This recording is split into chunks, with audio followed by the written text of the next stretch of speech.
Present వీడియోలో alternative dispute resolution ఏడియా subject గురించి మనం డిస్కస్ చేద్దాం. రేపు వైవా గురించి.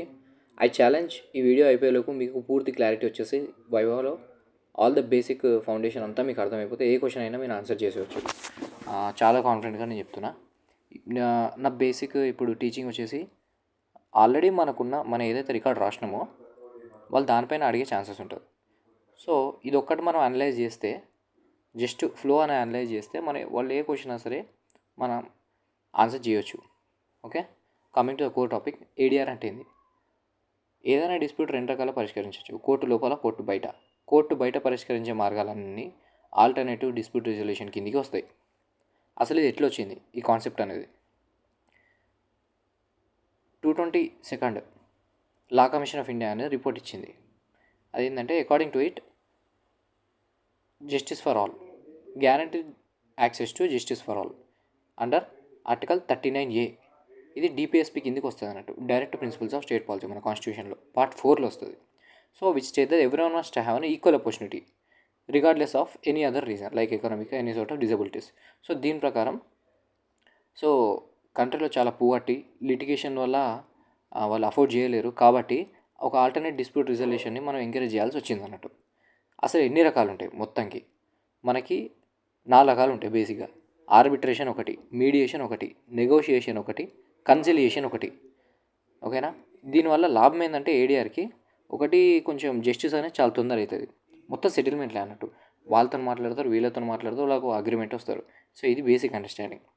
ఇందులో రకాలు, ఏ పద్ధతి ఫాలో అవుతారు అన్న దాన్ని బట్టి టైప్ అనేది డిఫరెన్షియేట్ చేయబడుతుంది అన్నట్టు. ఓకేనా? ఇందులో కొంచెం కరప్షన్ తగ్గుంటుంది, ఎందుకంటే ఇద్దరు కలిసి మాట్లాడుకుంటారు, సెటిల్మెంట్కి వచ్చేస్తాయి. అందులో కరప్షన్ ఏముంటుంది? ఏముండదు. అదే జ్యుడిషియరీలో కరప్షన్ ఉంది అని కొంతమంది అంటారు, allegation. So we should not going to the debate of that question. Okay, so అది దీని యొక్క అడ్వాంటేజ్ ఏడిఆర్ యొక్క. కొంతమంది ఏమంటారు అంటే దీనికి కొంచెం కాస్ట్ ఎక్కువ అంటారు, బట్ అది నేను యాక్సెప్ట్ చేయను. తొందర అయిపోతుంది ఇది. లిటిగేషన్కి మనం పోకుండానే మన ఏడిఆర్ ఏ కేసు అయినా క్లోజ్ చేసుకున్నది బెటర్, సివిల్ కేసెస్ అన్నీ. సో నెక్స్ట్ ఇప్పుడు మనం ఒక్కొక్కటి చూసేద్దాం. ఫటాఫట్ మనం తేడాలు చెప్పేస్తాను నేను. నెగోషియేషన్కి, కన్సిలియేషన్కి, మీడియేషన్కి, ఆర్బిట్రేషన్కి చాలా తేడా ఉంటుంది. నెగోషియేషన్లో ఏంటంటే, ఏదైతే డిస్ప్యూటెడ్ పార్టీస్ ఉంటారో వాళ్ళిద్దరే just parties X versus Y. వీళ్ళు వాళ్ళతో నెగోషియేట్ చేస్తారు, వాళ్ళు వీళ్ళతో నెగోషియేట్ చేస్తారు. ఇద్దరు కలిపి ఒక సెటిల్మెంట్కి వచ్చేస్తారు అన్నట్టు. సో ఇది నెగోషియేషన్ ప్రాసెస్. వాళ్ళు అవసరం అనుకుంటే ఒక థర్డ్ పర్సన్ని నెగోషియేషన్ చేయడానికి అపాయింట్ చేసుకుంటారు అన్నట్టు. వాళ్ళ తరపున ఒక్కో లాయర్ వస్తారు, వాళ్ళు నెగోషియేట్ చేసుకుంటారు. అట్లా కూడా చేసుకోవచ్చు అన్నట్టు. ఇది నెగోషియేషన్ ప్రాసెస్. ఎట్లుంటుంది అంటే, ఇది చూడండి, ఇది ఒక ప్రాబ్లం. ఇది వర్క్ ప్లేస్ కాన్ఫ్లిక్ట్ నెగోషియేషన్లో. So claimant issues and demands, respondent issues and claimants. వీళ్ళు ఇష్యూస్ ఇస్తారు, వాళ్ళు ఇష్యూస్ అండ్ డిమాండ్స్ ముంగడ పెట్టుకుంటారు, నెగోషియేట్ చేసుకుంటారు, సెటిల్మెంట్కి వచ్చేస్తారు. ఇంతే, simple. Respondent settlement, claimant settlement, తర్వాత అగ్రిమెంట్ రాసేసుకుంటారు. బస్ సో అండ్ సో ఒప్పేసుకున్నారు, అయిపోయింది నెగోషియేషన్. అంటే ఇందులో థర్డ్ పార్టీ వ్యవహారం అనేది చాలా తక్కువ. ఎవరిది వాళ్ళు సెటిల్మెంట్కి వచ్చేస్తారు, ఆ తర్వాత అగ్రిమెంట్ రాయించుకుంటారు. నెక్స్ట్ ఇది నెగోషియేషన్ కింద. అదే మీడియేషన్ కిందకి వస్తే ఎట్లా అంటే, సపోజ్ ఇప్పుడు ఒక డివోర్స్ కేసు అయింది, మీరు వెళ్ళారు, కోర్టుకి వెళ్ళారు. సో కోర్టు ఏం చేస్తుంది అంటే, ఇది మీడియేషన్కి రిఫర్ చేస్తుంది. అంటే ఒక మీడియేటర్ని అపాయింట్ చేస్తుంది. అప్పుడు మీడియేటర్ని అపాయింట్ చేసిన తర్వాత ఇతను ఒక థర్డ్ పార్టీగా వ్యవహరిస్తాడు. సో ఇద్దరు తరఫున కమ్యూనికేట్ చేస్తాడు అన్నట్టు. ఇది మనం చూద్దాం. ప్రాసెస్ చూస్తే ఈజీగా అర్థమవుతుంది మీడియేషన్ అంటే ఏందనేది. ఇప్పుడు చూడండి, ఇప్పుడు opening statement by mediator. My name is so and so, certified mediator. మీరు ఏదైనా కోర్స్ చేస్తే అందులో ఎక్స్పీరియన్స్ వస్తే మీరు మీడియేటర్ అని చెప్పి ఇట్లాంటివన్నీ చేయొచ్చు అన్నట్టు. ఏడిఆర్ కింద మీరు కేసులు తీసుకోవచ్చు. సో మీరు ఇట్లా చేసినందుకు కోర్టు మీకు ఇస్తుంది, పార్టీల తరఫున ఇవ్వాల్సి ఉంటుంది. Next issues and demands. Claimant కొన్ని డిమాండ్స్ ఇస్తారు, వాళ్ళ దగ్గర ఇష్యూస్ ఏమున్నాయి. నెక్స్ట్ రెస్పాండెంట్స్ డిమాండ్స్ ఏమున్నాయి, అట్స్ నుంచి డిమాండ్స్ ఏమున్నాయి, అది విని మీడియేటర్ అనేటోడు ఏం చేస్తాడంటే ఇద్దరికి కలిపి జాయింట్ సెషన్ నిర్వహిస్తాడు. ఆ తర్వాత వాళ్ళతో సపరేటు, వీళ్ళతో సపరేటు కలిసి డిస్కస్ చేస్తాడు. వాళ్ళని ఒప్పిస్తాడు, వీళ్ళని ఒప్పిస్తాడు. ఆ ఒప్పించిన తర్వాత మీడియేటర్ ఏం చేస్తాడంటే తనకు ఇష్యూ అర్థమైపోతుంది. అప్పుడు ఇద్దరు ఏం చేయాలనే ఫర్దర్ స్టెప్స్ ఆలోచిస్తాడు. తర్వాత స్టెప్స్ తీసుకుంటాడు. ఇద్దరితో మాట్లాడి కన్విన్స్ చేస్తాడు. మనం ఒప్పేసుకుందాం, ఎందుకు ఇదంతా పంచాయతీ, మళ్ళీ కోర్టుకు పోతే అది పెద్ద సాగదీసుడు ఎందుకు అని చెప్పి వీళ్ళు ఒక సెటిల్మెంట్ ఒప్పిస్తాడు. అప్పుడు ఏదైతే డిస్ప్యూటెడ్ పార్టీస్ ఇద్దరు ఉన్నారో క్లెయిమెంట్ రెస్పాండెంట్, వాళ్ళు కోర్టులో కేసు వేసి ముందర పోకుండా కోర్టు బయటనే మనం సెటిల్మెంట్ చేసుకుందాం అనే ఒప్పందానికి వస్తారన్నట్టు. ఇది మీడియేషన్ యొక్క ముఖ్య ఉద్దేశం కోర్టు లోపల కాకుండా కోర్టు బయటనే సెటిల్మెంట్ అనేది చేసుకుందాం అనేది కోర్టే దీన్ని ప్రోత్సహిస్తుంది మీడియేషన్ అనేది. సో ఇది మీడియేషన్ గురించి. నెగోషియేషన్లో ఏంటంటే డిస్ప్యూట్స్ పార్టీస్ ఎవరైతే ఉన్నారో వాళ్ళే నెగోషియేట్ చేసుకుంటారు, కొట్లాడతారు, సెటిల్మెంట్ అనేది చేసుకుంటారు. మీడియేషన్ ఏంటంటే కోర్టు రిఫర్ చేస్తుంది, మీడియేషన్ మీరు వేసుకొని సెటిల్మెంట్ చేసుకోరని చెప్పి, లిటిగేషన్ని ఆపేయాలని చెప్పి. సో ఇది మీడియేషన్ సెటిల్మెంట్ అగ్రిమెంట్ అన్నట్టు. థర్డ్ పార్టీ వివరిస్తాడు, ఇద్దరితో మాట్లాడతాడు, ఇద్దరిని కలుపుతాడు, కన్విన్స్ చేస్తాడు. ఇది మీడియేషన్ పని. నెక్స్ట్ చూస్తే ఇప్పుడు మనకి సేమ్ ఇట్లనే ఇందులో రికార్డులో ఇంకోటి ఉంది మీడియేషన్ది, ఇది అవసరం లేదు. ఇప్పుడు మనం కన్సిలియేషన్కి పోదాం. కన్సిలియేషన్కి ఆర్బిట్రేషన్కి కొంత డిఫరెంట్ ఉంటుంది, మీడియేషన్కి నెగోషియేషన్ డిఫరెంట్ ఉంటుంది. కన్సిలియేషన్ ఏంటంటే ఒక ఇండస్ట్రీకి వర్కర్లకి డిస్ప్యూట్ అయింది. వీళ్ళిద్దరు ఏం చేస్తారంటే ఒక కన్సిలేటర్ ఆఫీసర్ దగ్గరకు పోతారు. సో వీళ్ళు కన్సిలేటర్ ఆఫీసర్ దగ్గరకు పోతే ఈ కన్సిలేటర్ ఆఫీసర్ ఏం చేస్తాడంటే కింద ప్రక్రియ చూద్దాం, వీళ్ళు ఏం చేస్తారు, అసలు పద్ధతి ఎట్లుంటుంది అనేది మన కింద కేసు చూస్తే అర్థమవుతుంది ఈ కన్సిలేషన్లో ఏం జరుగుతుంది. ఓకే, ఈ కన్సిలేషన్లో కూడా అంతే సేమ్.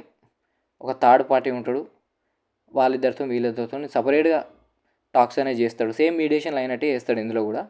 సో ఇద్దరిని ఒక మ్యూచువల్లీ యాక్సెప్టబుల్ సొల్యూషన్ వచ్చేటట్టు తీసుకొస్తాడు అన్నట్టు మాట్లాడి. ఇది చట్ట ప్రకారం arbitrary conciliation act of 1996 under section 66, 61 ప్రకారం కన్సిలియేషన్ అనేది జరుగుతుంది అన్నట్టు. ఇది జనరల్గా వీటికన్నా కాంట్రాక్చువల్ బేసిస్ పైన వాటికి ఉన్న రిలేషన్షిప్స్కి మాత్రం కన్సిలియేషన్ అనేది వాడతారు అన్నట్టు బేసిక్గా. ఓకే, సో ఇది ఎట్లా జరుగుతుంది అంటే ప్రాసెస్. సో ఇండస్ట్రీ వాళ్ళకి మధ్యలో గొడవ అయింది. అప్పుడు ఏం జరిగిందంటే ఈ క్లెయిమెంట్ అనేటోడు వీళ్ళు ఇష్యూస్ సబ్మిట్ చేస్తారు. క్లెయిమెంట్ ఎవరికారు వర్కర్లు. సో ఇష్యూస్ అండ్ డిమాండ్స్ ఇవి సేమ్. సబ్మిషన్ స్టేట్మెంట్ కంటే బై రెస్పాండెంట్ ఎవరు, ఇండస్ట్రీ వాళ్ళు. నెక్స్ట్ వాళ్ళు ఇష్యూస్ డిమాండ్స్ రేజ్ చేస్తారు, వీళ్ళు ఇష్యూస్ డిమాండ్స్ రేజ్ చేస్తారు. డాక్యుమెంట్స్ సో అండ్ సో దానికి ప్రూఫ్ ఆధారంగా సబ్మిట్ చేస్తారు కన్సిలేటర్. ఎందుకంటే వీడు ఆఫీసర్, కన్సిలేటర్ ఆఫీసర్ అనేటోడు వీడు ఒక ఆఫీసర్, గవర్నమెంట్ ఆఫీసర్ వీడు. ఓకే, సో అడిషనల్ ఇన్ఫర్మేషన్ ఏమైనా ఇంకా కావాలంటే అడుగుతాడు. అడిగిన తర్వాత మళ్ళీ ఏమైందంటే ఇద్దరితోనే ఒక జాయింట్ మీటింగ్ కండక్ట్ చేసిన తర్వాత అబ్జర్వేషన్ చేసిండు, స్టేటస్ తెలుసుకున్నాడు, ఇట్లుంది అని చెప్పి ఒక అవగాహనకు వచ్చేసిండు. ఆ తర్వాత సజెషన్స్ ఫర్ సెటిల్మెంట్ అంటే కన్సిలేటర్ ఆఫీసర్ ఏమంటారంటే మీరు సజెషన్ ఇవ్వండి వర్కర్లు, మీరు ఒక ఇండస్ట్రీ వాళ్ళు మేనేజ్మెంట్ సజెషన్ ఇవ్వండి అని చెప్పి అడుగుతారు. సో వాళ్ళు ప్రతిపాదనలు పెడతారు, వీళ్ళు ప్రతిపాదనలు పెడతారు కన్సిలియేషన్లో. అంతా విన్న తర్వాత, వాదనలు విన్న తర్వాత, ఆ తర్వాత proposal made and taking acceptance by the parties. So ఇవన్నీ విన్న తర్వాత కన్సిలేటర్ ఏం చేస్తాడంటే తన సొంత సెటిల్మెంట్ సజెషన్లు ప్రపోజ్ పెడతాడు అన్నట్టు. సో ఇద్దరిని ఒప్పించి సెటిల్మెంట్ అగ్రిమెంట్ అనేది క్లోజ్ చేస్తాడు ఇద్దరి మధ్యలో. ఇది కన్సిలేషన్ సెటిల్మెంట్ అగ్రిమెంట్. ఇందులో కూడా సేమ్ థర్డ్ పార్టీ ఇందులో డిసిషన్ తీసుకోడు అన్నట్టు. సో వాళ్ళ చేతనే సజెషన్స్ తీసుకుంటాడు, తన సొంత సజెషన్ ఇస్తాడు, ఒప్పిస్తాడు, అగ్రిమెంట్ చేస్తాడు. మీడియేషన్లో అంతనే ఇద్దరిని ఒప్పిస్తాడు, సెటిల్మెంట్ చేస్తాడు. నెగోషియేషన్లో ఆ టూ పార్టీస్ ఎవరిది వాళ్ళు డిసైడ్ అవుతారు, నెగోషియేట్ చేసుకుంటారు, అవసరమైతే లాయర్లు పెట్టుకుంటారు, నెగోషియేట్ చేసి ఒక ఫైనల్గా నెగోషియేషన్ అగ్రిమెంట్కి వచ్చేస్తారు. మీడియేషన్లో కూడా అంతే థర్డ్ పార్టీ. కాకపోతే మీడియేషన్లో ఏంటంటే కోర్టు అపాయింట్ చేస్తుంది మీడియేటర్. ఇందులో కోర్టు బయటనే, కోర్టు కోదు కేసు. సో ఇదంతా లోపలనే కన్సిలేటర్ ఆఫీసర్ ఆల్రెడీ గవర్నమెంట్ ఆఫీసర్ ఉంటాడు కదా, ఆ రూట్ వెళ్తుంది. ఒకవేళ ఇట్లా కూడా సెటిల్మెంట్ కాకపోతే దీన్ని మళ్ళీ గవర్నమెంట్కి రిఫర్ చేస్తారు అన్నట్టు. కన్సిలేషన్ ఇట్లా సెటిల్మెంట్ కాకపోతే డిస్ప్యూట్ ఆ తర్వాత గవర్నమెంట్ డిసైడ్ చేస్తుంది ఏందనేది మ్యాటర్ అనేది. ఇది కన్సిలేషన్ గురించి. నెక్స్ట్ ఆర్బిట్రేషన్ చూస్తే ఆర్బిట్రేషన్లో ఒక న్యూట్రల్ థర్డ్ పార్టీ అన్నట్టు ఆర్బిట్రేటర్ థర్డ్ పార్టీ. ఇందులో అతను జడ్జిమెంట్ అనేది ఇస్తాడు, ఇద్దరిని ఒప్పించి కన్విన్స్ చేసి ఇదంతా చేయడు అన్నట్టు. సో వాళ్ళు కాంట్రాక్ట్ ప్రకారం అగ్రిమెంట్ ప్రకారం ఒక ఆర్బిట్రేషన్ క్లాజ్ అనేది పెట్టుకుంటారు. మీ ఆర్బిట్రేషన్ ఒకవేళ డిస్ప్యూట్ వస్తే చేసుకోవడానికి ఒక ఆర్బిట్రేటర్ని అపాయింట్ చేసుకుంటారు. అప్పుడు ఆర్బిట్రేటర్ ఏం చేస్తాడంటే ఇద్దరు వాదనలు విన్న తర్వాత తను జడ్జిమెంట్స్ ఇస్తాడు. అది బైండింగ్ అయిపోతుంది ఇద్దరికి. సో ఇది ఏంటంటే దేనిపైన, సో ఎవరి వైపు న్యాయం ఉంటే వాళ్ళపైన determination of merits in the case ఆధారం పైన తను ఒక డిసిషన్ అనేది ఇస్తాడు. సో అదే నెగోషియేషన్లో, మీడియేషన్లో, కన్సిలియేషన్లో అట్లా కాదు. వాళ్ళనే మ్యూచువల్గా ఒప్పించి కన్విన్సింగ్ చేస్తాడు. ఆ తర్వాత సెటిల్మెంట్ అవుతుంది. కానీ ఆర్బిట్రేషన్లో అట్లా కాదు. సేమ్ కోర్టు లాగానే ఆర్బిట్రేటర్ కూడా డిసిషన్ అనేది చెప్తాడు. అది బైండింగ్ అయిపోతుంది అన్నట్టు. సో ఇది ఆర్బిట్రేషన్. ఒకసారి ప్రాసెస్ చూస్తే మీకు అర్థమవుతుంది. ఇది కూడా సేమ్ ఈ చట్టం ఉంది కదా, ఆర్బిట్రేషన్ చట్టం అండ్ కన్సిలియేషన్ చట్టం, దాని ప్రకారమే నడుస్తుంది ఇది కూడా. సో అది కూడా ఎట్లా అంటే ఆ డిస్ప్యూట్ అగ్రిమెంట్ అనేది ఏ అగ్రిమెంట్లోనైతే ఆర్బిట్రేషన్ క్లాస్ అవుతుందో అది అగ్రిమెంటు ఇండియన్ కాంట్రాక్ట్స్ యాక్ట్ 1872 కింద చెల్లుబాటు అయి ఉండాలి. సెక్షన్ 11, సెక్షన్ 12 కింద చెల్లుబాటు అయ్యే అగ్రిమెంట్లో అయితేనే ఈ ఆర్బిట్రేషన్ అనేది లీగల్ బేసిస్ పైన అపాయింట్ చేసుకొని సెటిల్మెంట్కి రావచ్చు అన్నట్టు. This is about arbitration. ఈ ప్రాసెస్ ఒకసారి చూసి అర్థమైపోతుంది. ప్రాసెస్ ఎట్లుందంటే సేమ్ పైన చూసిన దగ్గరనే క్లెయిమెంట్ ఇష్యూస్ అండ్ డిమాండ్స్ రేజ్ చేస్తారు. ఆ తర్వాత representation of case by the respondent. So తర్వాత వాళ్ళు చెప్తారు. ఆ తర్వాత ట్రైబ్యునల్ ఇప్పుడు ఏం చేస్తాడంటే ఆర్బిట్రేటరు ఇవన్నీ వాదనలు వెళ్ళిన తర్వాత, సాక్ష్యాధారాలు చూసిన తర్వాత ఏం చేస్తాడంటే మళ్ళీ ఇప్పుడు పార్టీస్ని అపియరెన్స్ తర్వాత ఆర్బిట్రేటర్ ఫైనల్ ఒక దానికి వచ్చేసి ఆర్బిట్రేషన్ అవార్డు అనేది ఇస్తారు. సో అండ్ సో క్లాస్ కింద మీరు ఇట్లా చేసిరు, వాళ్ళు అట్లా చేసిరు, సో అండ్ సో క్లాస్ కింద ఇట్లా చేసింది తప్పే కాబట్టి మీకు రిఫండ్ ఇస్తున్నా అని చెప్పి ఇట్లాంటి ఒక డిసిషన్ ఇస్తాడు అన్నట్టు. డిస్ప్యూట్ బట్టి మీరు చేయాలి అని చెప్పి డిస్ప్యూట్ ఇస్తాడు. సో ఆర్బిట్రేషన్ అవార్డు అనేది ఫైనల్ జడ్జిమెంట్ లెక్క. దీనిపైన మళ్ళీ అప్పీల్ చేయడానికి కూడా ఉండదు, ఎక్సెప్ట్ కొన్ని కేసెస్లో మాత్రమే. ఇది ఆర్బిట్రేషన్. మిగతా అన్నిట్లలో థర్డ్ పార్టీ అనేటోడు డిసిషన్ తీసుకోడు, కానీ ఆర్బిట్రేషన్లో మాత్రం డిసిషన్ తీసుకుంటాడు. అది మిగతా వాటికి ఉన్న వాటికి తేడా. ఆర్బిట్రేషన్లో ఏంటంటే అగ్రిమెంట్లోనే ఆల్రెడీ క్లెయిమెంట్ రెస్పాండెంట్ మధ్యలో ఒకవేళ డిస్ప్యూట్ వస్తే మనం ఆర్బిట్రేషన్ కిందికి వెళ్ళి సాల్వ్ చేసుకుందాం అనేది ఒకటి క్లాజ్ పెట్టుకుంటారు. అదే మీడియేషన్లో కోర్టే మీడియేటర్ని అపాయింట్ చేస్తుంది లిటిగేషన్ వద్దు అని చెప్పి.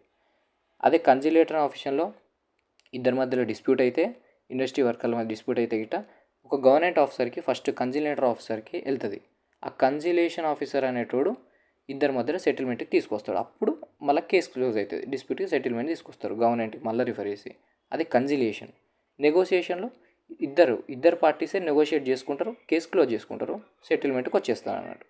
ఇది ఏడిఆర్లో 4 రకాలు, వాటి మధ్యలో డిఫరెన్సెస్, తేడాలు. Thank you.